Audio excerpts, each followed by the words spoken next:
Okay. So good afternoon. Thank you for being patient. We're very much delighted to be joined by three colleagues from Afghanistan. We have the World Food Programme's country director, Mary Ellen McGroarty, Herve who is the UNICEF representative in Afghanistan, and Caroline van Buren, who is the UNHCR representative in Afghanistan. They're joining us virtually, obviously, to update you on the situation on the ground. Before I turn to the guests, I just want to read you the following update on an issue you've been asking me about. As we speak, a group of UN personnel is traveling today from Kabul to Almaty in Kazakhstan, where they will continue their work remotely.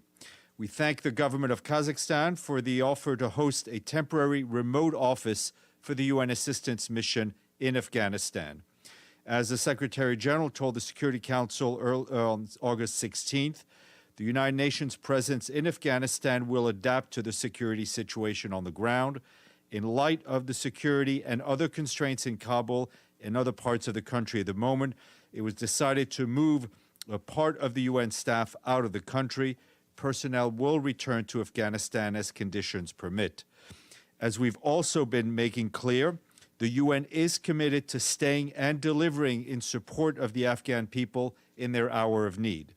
The majority of humanitarian personnel remain in Afghanistan, providing vital assistance to millions in need.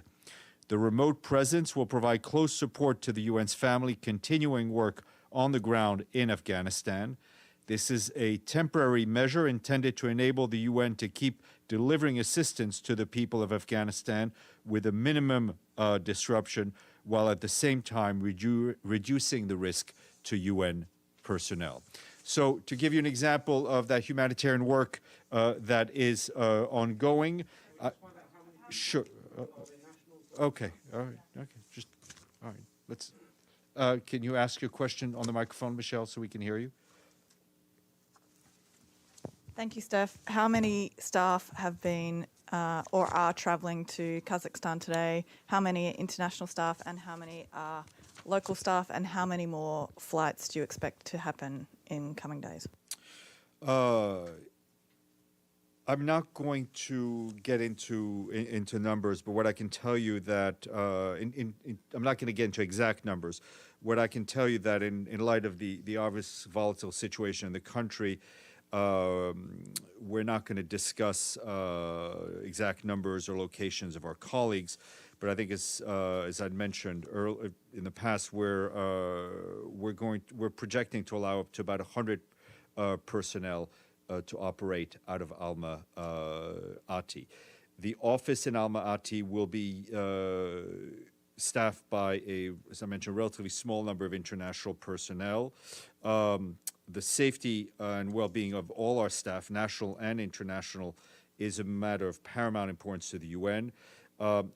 Again, without disclosing any information that may endanger colleagues, I can assure you that a significant amount of work is being undertaken as we speak, specifically to safeguard national staff, and we're continuing to explore every avenue possible to further support national personnel. So to clarify, up to 100 international staff are going to be moved from Afghanistan to Kazakhstan? That's roughly, yes. Okay. Oh, let's go to our guests who have actual work to do in Kabul, and then you'll come back to grilling me. So why don't we start maybe with WFP with Mary Ellen, and then we'll move to UNICEF and UNHCR. So Mary Ellen, please, you have the floor. Thank you. Thank you. Good evening from Kabul. In Afghanistan here today, and a humanitarian crisis of incredible proportions is unfolding before our eyes. 14 million people are facing severe hunger. The conflict has combined with drought and the socioeconomic impact of COVID-19 to push an already dire situation closer to a catastrophe. You know, 2021 was already going to be an extremely difficult year as the country grapples with its second severe drought in just 3 years. Over 40% of crops are lost, and it's had a devastating impact on livestock. Now, with conflict raging across the country, hundreds of thousands of people are displaced. Winter is fast approaching, and really the race is on to get food where it's most needed. In Afghanistan and everywhere food is life at the moment, millions of people are depending on us to deliver it. WFP has managed over recent tumultuous months to keep operations going. Since May, we've been able to reach 4 million people. However, we need to be doing much, much more. We plan to scale up to reach 9 million people over the next couple of months, but there are many, many challenges. First of all, we need the conflict to stop so that we can access the people in need. We are actively reaching out to the new authorities for unimpeded humanitarian access. Since the control of the borders has changed, we are working on processes for the free movement of food across the border. With the winter looming, we need to pre-position food to people, to communities, to regions before roads are cut off by the snow. We also urgently need the resources to support this effort, and we need those resources now. We need $200 million to be able to get food into the country now so as to get it out into the communities before the winter sets in. This is really Afghanistan's hour of greatest need, and we urge the international community to stand by the Afghan people at this time. Thank you. Thank you very much, Mary Ellen. Herve from UNICEF. Herve, please, you have the floor.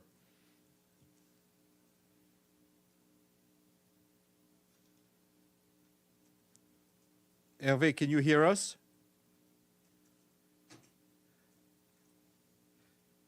All right, let's keep... let me try to text him. Herve Delise, can you hear us? All right, while we fix that connection, maybe Caroline, if you can go ahead. Thank you very much. Good afternoon, good evening.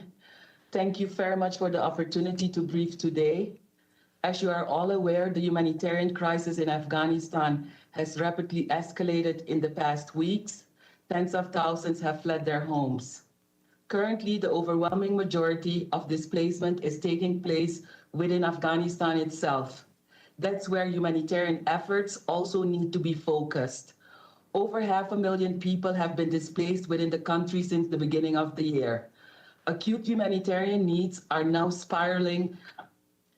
80% of those forced to flee within the country are women and children. They need shelter, healthcare, sanitation, and other core relief items. Most of all, they need safety and stability. The situation remains highly unpredictable. Isolated fighting and insecurity is continuing. The Taliban has given public assurances as to the safety of civilians and the upholding of human rights, including the rights of women and girls. While we welcome those commitments, it's essential they are also swiftly translated into action. UNHCR, as part of the UN country team, is committed to delivering assistance within Afghanistan for as long as humanitarian needs require it, and for as long as our staff are safe. We still have some 200 colleagues, national and international, in Afghanistan today. We are working with 13 local NGOs with some 900 staff. Our staff and partners have access to all provinces, and we are working in some 2/3 of all districts. We have established clear contingencies to work through partners, and remote arrangements are in place in the event that we are unable to reach all locations where people are in need. Since the beginning of this year, UNHCR has provided emergency assistance to more than 230,000 people, shelter, non-food items, cash assistance, dignity kits, hygiene kits, as well as protection monitoring that is ongoing in 32 provinces.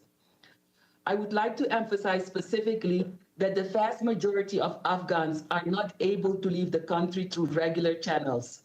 Until a couple of days ago, those with passports and other documentation were in principle able to travel by air.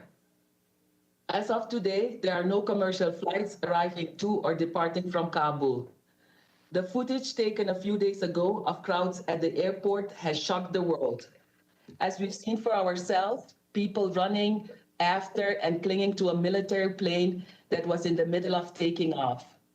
That utter desperation for a way out of Afghanistan speaks powerfully to the sense of fear and uncertainty among many Afghans. We are receiving thousands of emails and calls to our offices around the world, either from people within Afghanistan or their relatives and friends outside. UNHCR remains concerned about the risk of human rights violations against civilians in this evolving context, including women and girls, those perceived to have a current or past association with the Afghan government, international organizations, or with the international military forces. As of today, those who may be in danger have no clear way out.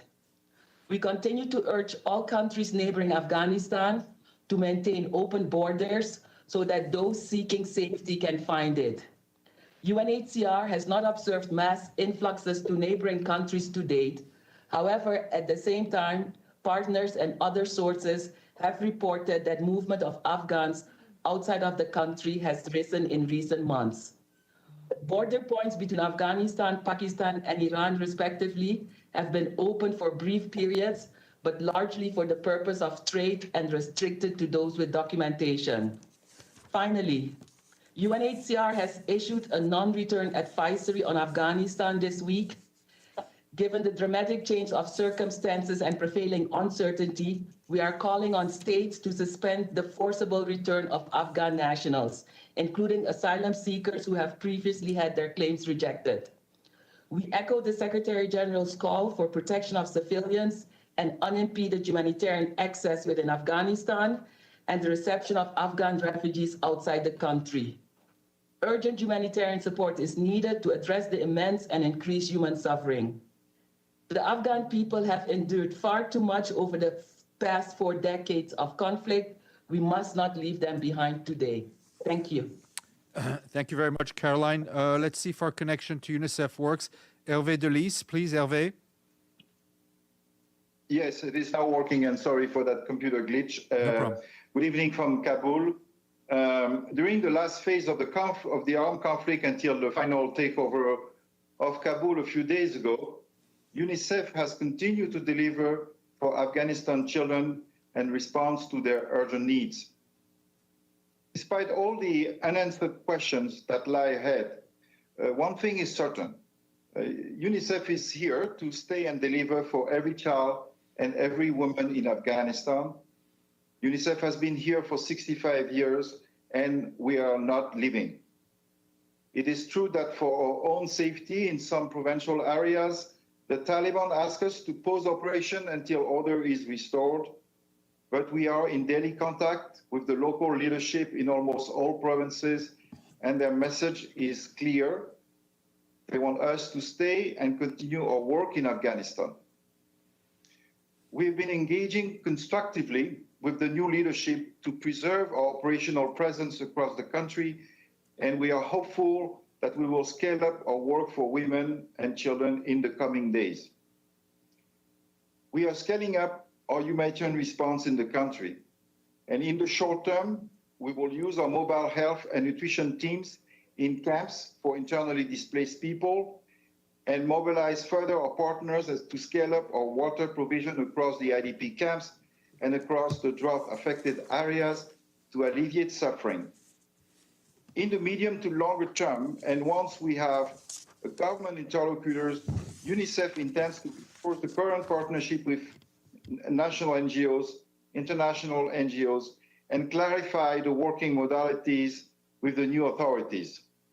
We are seeing a potential opportunity to have a greater reach across the country.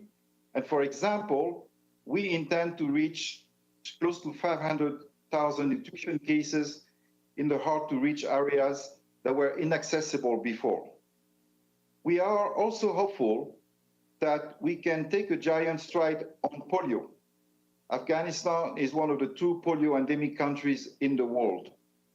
One of our biggest challenges in recent years has been access to communities, including homes and mosques, to vaccinate children. We are hopeful that access will become easier and believe that with our partners such as the Gates Foundation, we have an opportunity to eradicate polio through our ongoing effective coordination with the World Health Organization. I want to take this opportunity to thank all the donors who have made it possible for us to operate in Afghanistan. With other assistance, we will not be able to expand our operations and deliver life-saving services for the most vulnerable children and women. This is indeed a period of transition in Afghanistan, and no one can predict what is going to happen next. But I can tell you that as recently as yesterday, primary and secondary schools were open in Herat in the west and Maruf in the south of the country, and 1,500 children were in school, including 500 girls. The fact that the health commissioner yesterday asked all doctors, nurses, and health workers to return to work, including women, is an encouraging sign. But with 500,000 people internally displaced and over 18 million people in need of humanitarian assistance, half of whom are children, the needs are great. Drought is still affecting the country, and without urgent action, 1 million children under the age of 5 will be severely malnourished by the end of 2021. So far in 2021, we have reached 1.7 million people with humanitarian assistance, and we still require 76 million in 2021 to provide life-saving assistance to the most vulnerable, especially children. This life-saving work depends on durable peace and stability. To reach the hardest children, hard to reach children, UNICEF is advocating with all parties for safe and unhindered access, in line with the core commitments for children in emergency and humanitarian principles. We hope that the new leadership in Afghanistan will let us reach the children that were missed earlier with life-saving health services and education, and especially girls. Thank you very much. Questions? Michelle? Thank you so much for the briefing, Michelle Nichols from Reuters. We've heard a lot recently about mounting human rights abuses in Afghanistan. I'm wondering if any one of you can tell us what you're seeing, hearing, or have been able to verify, and what kind of abuses are taking place. And a few countries have said they're going to halt aid to the Afghan government. Just wondering if you're being impacted at all. I know the UN appeal is way underfunded, but how is all this impacting your funding? Thanks. Thank you. Does one of you want to take a first crack at the question?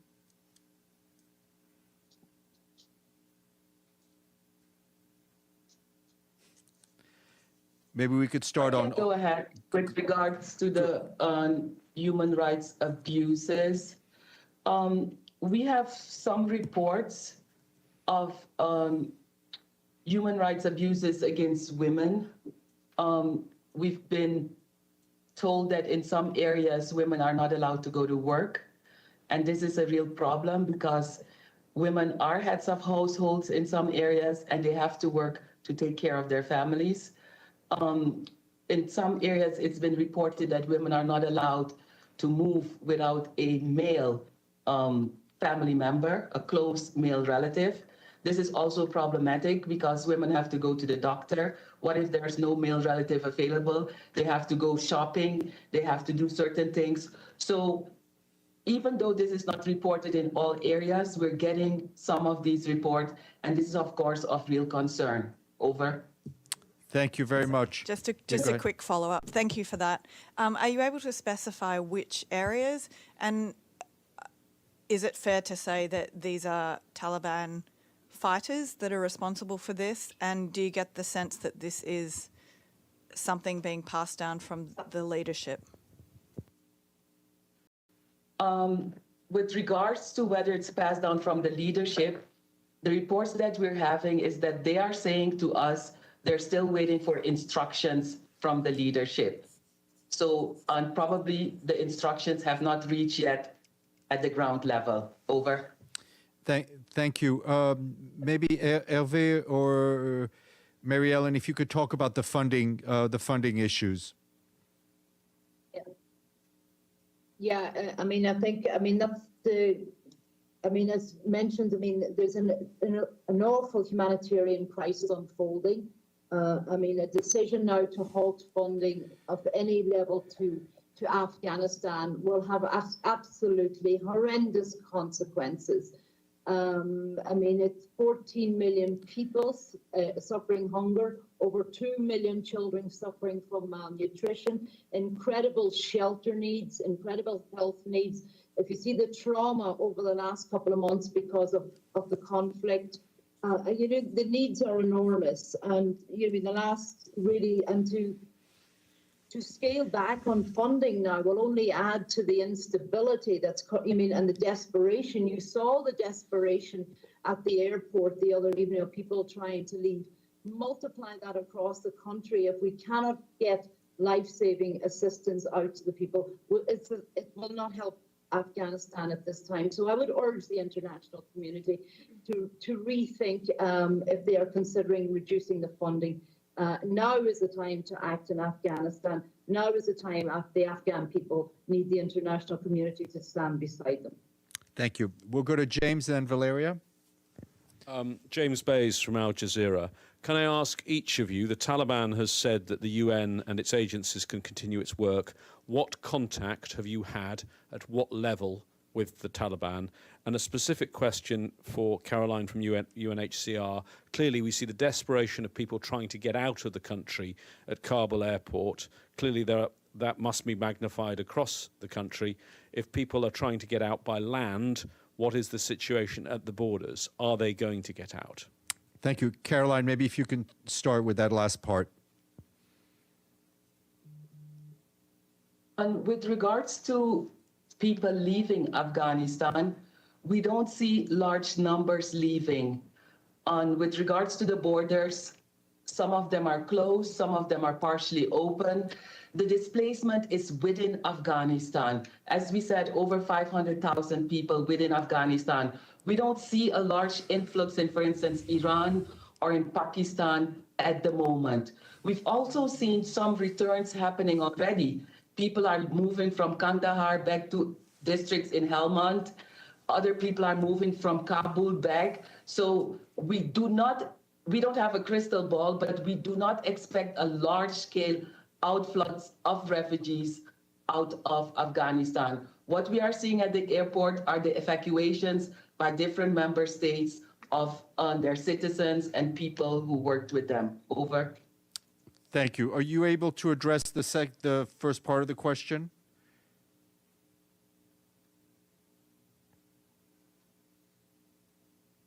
Across the country where UNHCR has offices, we've been contacted by the Taliban. They've provided protection to all of our offices.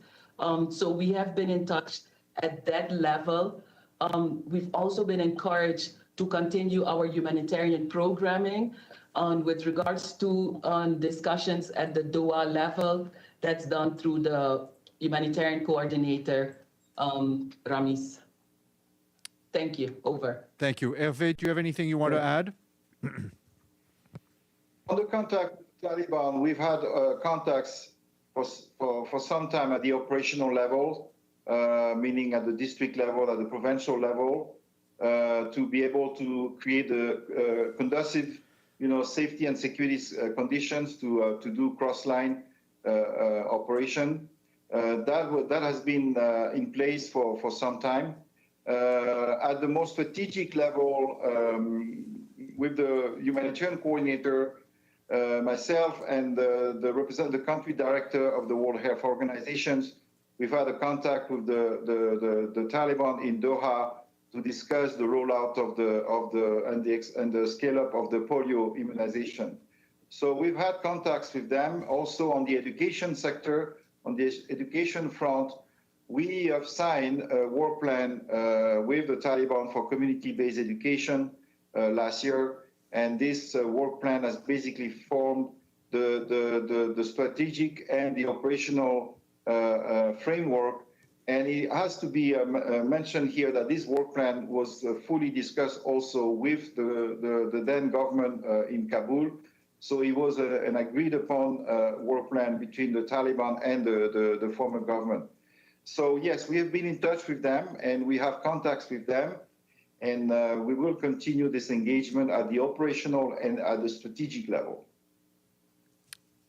Thank you. Mary Ellen?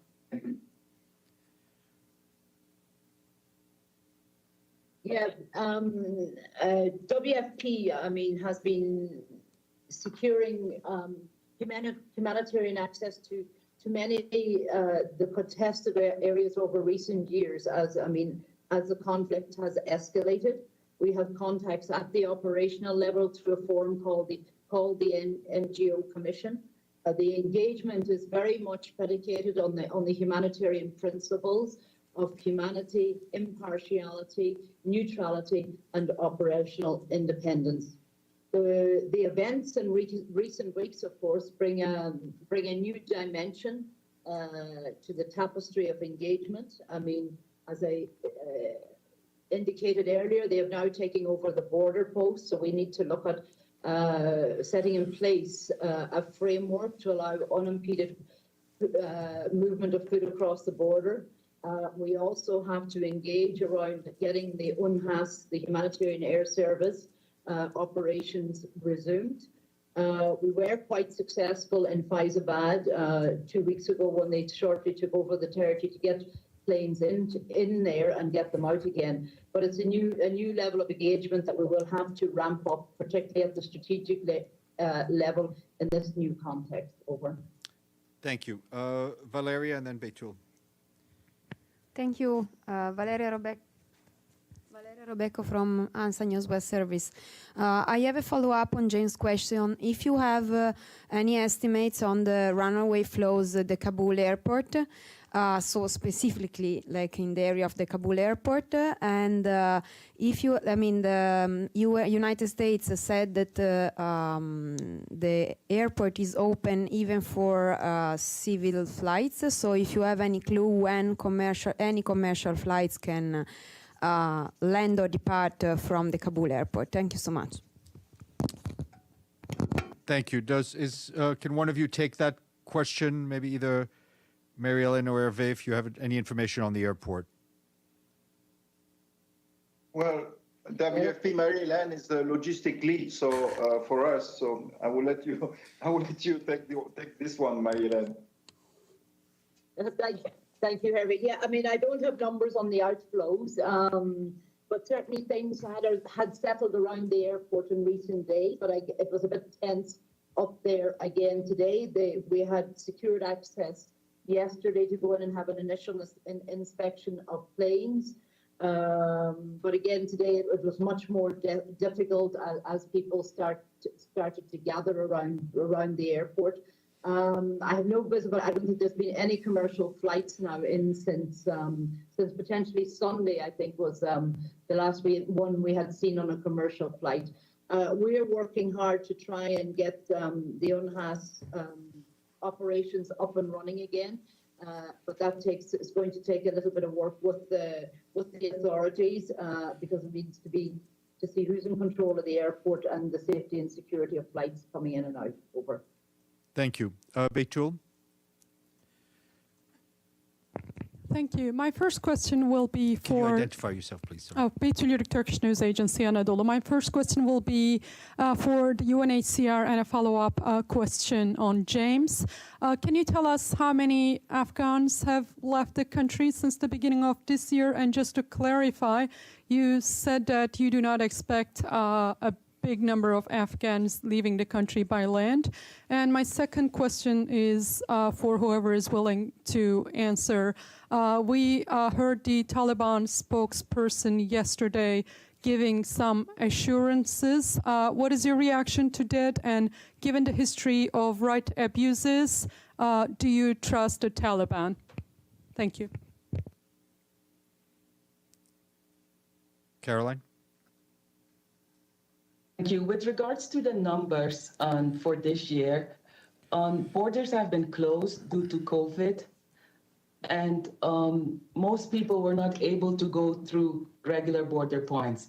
Another issue is that when the borders are open, you need travel documents and or visas, and most Afghans do not have travel documents or visas, so they have to leave through irregular channels.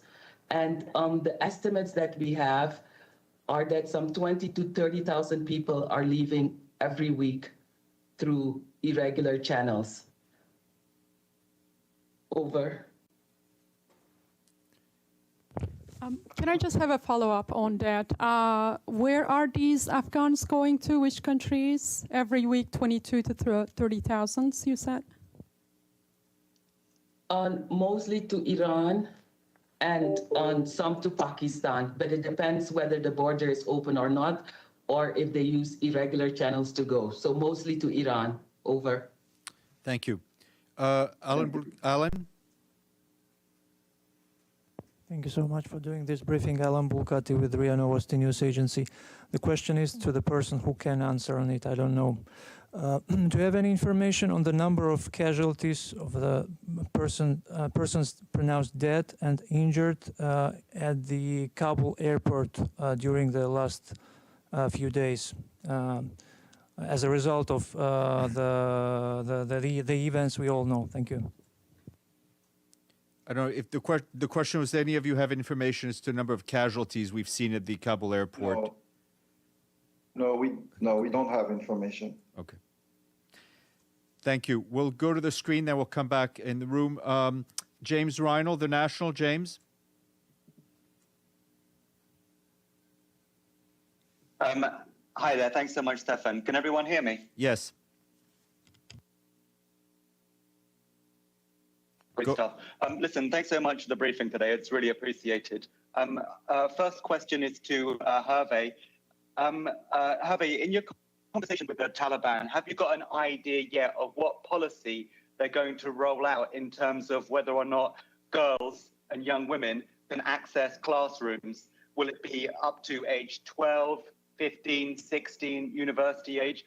What's your understanding of where they're going to go on that crucial issue? And an open question to all of the panelists. Is there a responsibility on you guys as international aid organizations to act in some way as the eyes and ears of the international community to see whether or not the Taliban is coming good on its promises of governing in a less austere manner than they did back in the 1990s? Herve, if you could go ahead. Yes, thank you, James. I mean, what is very clear is that before this final phase of the conflict, I mean, we have been opening community-based education schools in several then Taliban control area, and we were allowed to actually bring girls back to school. And until then, we have had no indication that they will change their policy because they allowed us to do that. We have not yet started the conversation at the policy level because, as I indicated, the policy discussion we had with them was on the health front with regard to the scale-up of the polio program, but also the scale-up of our immunization program. We are in contact with the education commissioner, and we have been in contact with him last year and throughout this year. And obviously, we are expecting the new government to be in place in Kabul as soon as possible, the new authorities to be in place, because rightly so, these are fundamental policy discussion that we need to have with them before they finalize the new policies that they will be putting in touch. We are obviously influencing, we are talking to them, and we know that we are very clear as UN agencies, humanitarian agencies, about the red lines and what are not negotiables for us. as was pointed out by my WFP colleagues, Mel, the core principle of humanitarian action is really the driving force behind our engagement with the Taliban. Over. And James, if I can answer your second question, is that, and I can speak for the UN system as a whole, we will continue to report as mandated through regular reports to the Security Council, through human rights reporting, through all sorts of mechanism. We will continue to report on the situation on the ground in Afghanistan. Abdelhamid? Sorry, go ahead. Thank you so much. My name is Abdul Hamid Sayam from the Arabic daily Al-Quds Al-Arabi that is based in London. I have two questions, one for Caroline and one for any of the panelists to answer. My first question to Caroline about the total number of Afghan refugees in neighboring countries and outside. Can you give us the numbers, and do you expect that this number will increase or decrease? There are some refugees, they might come back due to the maybe blood relations with some of the Taliban leaders, and maybe others will leave the country. So if you can assess that numbers, if you can. My second question, I expect any of you to answer about the demonizing Taliban. Do you agree that the real picture of Taliban should change? They have been negotiating with good faith with the Americans. They reached an agreement. They've been sending delegation to China, Russia, Iran, other countries. They are now keeping their words. They're not revenging from those who stayed behind. They're giving some nice promises. They keep the airport open. Do you see that this demonization of Taliban is due to propaganda, basically maybe some old images of Taliban, the edition of 2001 and before, and the real picture now is different? Thank you. Thank you. With regards to the number of Afghan refugees outside of the country, we have some 3 million Afghan refugees, mostly in Pakistan and Iran. In Pakistan, some 2.4 million, and in Iran, some 1 million. So a large number of Afghans outside in neighboring countries for the last 40, 20 years. With regards to whether Afghans will return, we don't see large numbers returning now. People are taking a wait-and-see attitude to ensure that the security situation stabilizes before they return. And definitely, if Afghans decide to return, UNHCR, as well as our partners, will assist them and help them to reintegrate. Over. Thank you. Does anybody want to take the second part of the question as well? Well, with regard to the perception about the Taliban, as you know, we are only 72 hours into that power shift, and in fact, we have, as I said, we have seen some encouraging signs, and for us as operational humanitarian agencies, the proof would be in the actual implementation of our activities on the ground. And for instance, on the issue of girls, we would be able to, take a position on this once we have completed the rollout of our community-based education program. We understand that, and we hear the statements that have been released. And our position is that we will see the results, the outcomes of this position at the operational level, when the people needs our humanitarian assistance. Thank you. Thank you. Michelle Nichols, and then we'll take one or two more questions. Go ahead. Thank you. Thanks so much. Just a question on the airport. For now, it's under US control. Do you know how long that's going to be the situation, and who might take over after that? What's needed? Is there a role for the UN? Thanks. Mary Ellen, do you want to try that? Yeah, I'll take that. Yeah, we don't have a visibility yet on how long the US will be there. It will very much, I guess, depend on the progress of the exercise that they're carrying out at the moment in terms of the evacuations. And then it will. I mean, it's not. We don't have the visibility on what's going to happen after that. I mean, there had been talk before about the Turkish securing the airport, but certainly in terms of access in and out of Afghanistan, I mean, having the airport up and running to international standards is going to be critical. And this is something, you know, we will be assessing over the next couple of weeks on how that evolves, because I mean, that's going to be a critical lifeline for the humanitarian action in Afghanistan. So it's critical that it gets up and running, but it's a work in progress, and watch the space, I think, at the moment. Over. Thank you. Have you already started talking to the Taliban about it? Yeah, we have made outreach to try and assess who they've appointed. We normally engage with the NGO Commission. The initial feedback we have had is to be a little bit patient. However, we're going to try and we are in the process of following up on that, you know, underscoring the importance and the priority to try and get a solution for the airport going forward. Over. Great. Well, we're going to take a couple questions from the screen. Margaret Bashir, VOA. Margaret. Hi, thanks for the question and thanks for the briefing. I just wanted to follow up with Herve on your answer to James Reinl. When you said just before this final phase, you were opening these community-based education schools in Taliban-controlled areas. Could you just be a little more specific how long that's been, like in terms of months, weeks? How long have you had them open and their level of cooperation? That would be helpful. Thanks.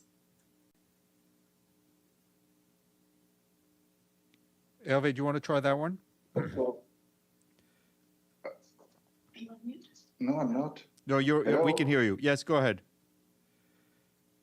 No, I mean, the community-based education program started last year, and the program kept running until we had there was measures taken by the former governments to close all the schools due to COVID.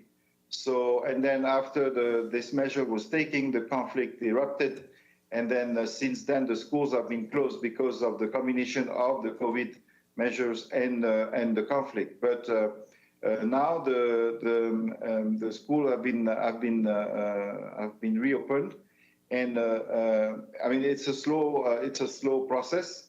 As I said, we have early indication that in some of the towns and some of the communities, children are going back to schools, including girls. We are gathering information with our partners and NGO partners and extenders out there. We'll have a much clearer picture probably in a week or two about what's really happening out there. Over. Thank you. Iftikhar Ali. And Herve, Herve, could you just tell us up to what age the girls are? Is it just primary school, high school?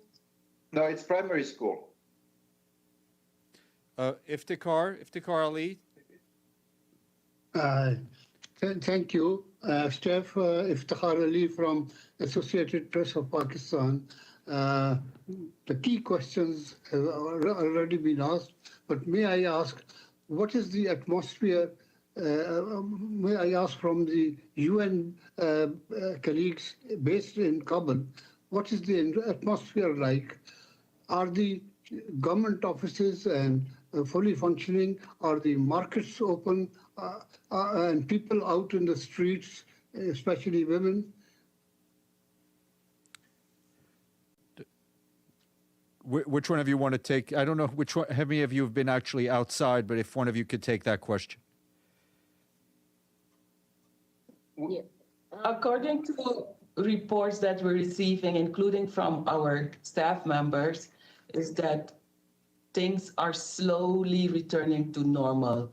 A female staff member told me she went outside today to see the situation, and she was able to walk around, look around, and some markets are opening as well. That's the information that we have. I don't know if the other colleagues would like to add. For security reasons, we have not been able to, we have not been able to leave the camp yet. Okay. Mary Ellen, were you trying to say something?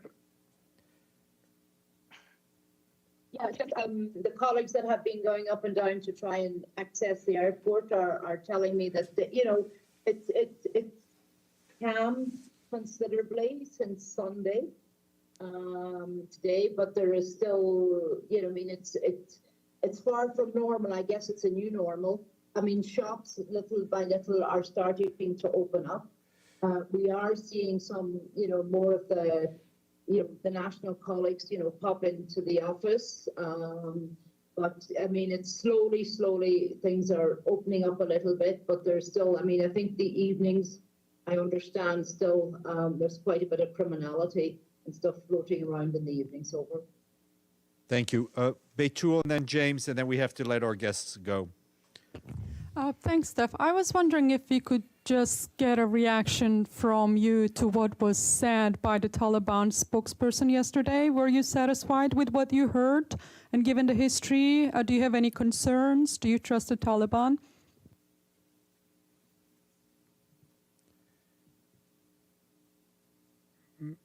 Mary Ellen, do you want to go ahead, Herve? Go ahead. No, as I was saying, we have heard the statement from the Taliban, and for us, we are operational agencies, operational humanitarian agencies. The verification of what was said will actually happen when we deliver our assistance on the ground. And this is only, as I said, this is only 72 hours since this shift has happened. We need time, to sort of assess whether this statement, these commitments are actually translating into real action on the ground. Over. Thank you. James, then we have... Yes, if I can ask Mary Ellen with her UNHAS hat on, just if you wanted to operate flights at the moment out of Kabul airport, are NATO allowing you to? Also, the UN has its own terminal there. You have your own aircraft. We've seen the scenes on Kabul airport. Is that secure? Are the aircraft operational at this point? And one final question to any of you that want to answer. We heard the news at the beginning of this briefing about people being relocated from Afghanistan. That doesn't sound like it's your national staff. Can you tell me, what are your national staff telling you about themselves and their dependents? Do they all want to stay, or do some want to leave? All right, Mary Ellen, if you could start with the airport logistics question. Yeah. Okay. We're still working on access to the airport. As I said, the airport and its surroundings, particularly the civilian side, did sustain some damages during the event, particularly on Sunday and Monday. So we're still working on assessing it. 2 of our aircraft also sustained some damage, so we're assessing those. We are looking now at options how we can resume operations. We're looking at both sides, the civilian side and the military side, and working through what particular options we have going forward. Over. Great. Does any one of you want to take the national staff question? I can start. With regards to the national staff, it's a mixed bag.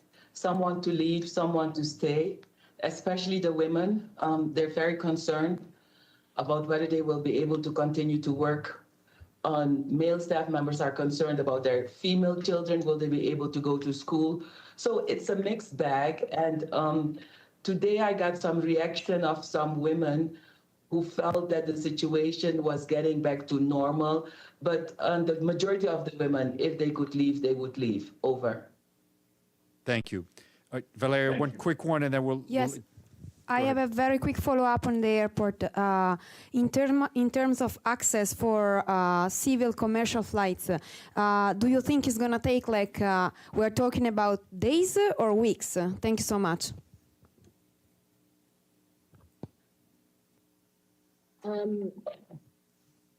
We would hope days. The big issue, I mean, the airport can be cleaned up and the damages can be repaired. The issue will be getting the a body similar to the Civil Aviation Authority back in there and the security and control of the airport. So I cannot give you a definite date on it. I mean, it's something we're trying to work through with the new authorities. And to arrive at a workable solution that brings safety and security. And certainly the commercial airlines will be looking for international standards at the airport before they would be able to resume flights and over. Thank you. Mary Ellen, Herve, and Caroline, I want to thank you very, very much for taking the time to do this. It was extremely helpful. We want you to stay safe, and we hope to have you back individually at some point, maybe next week, to give us an update. So thank you very, very much, and stay safe.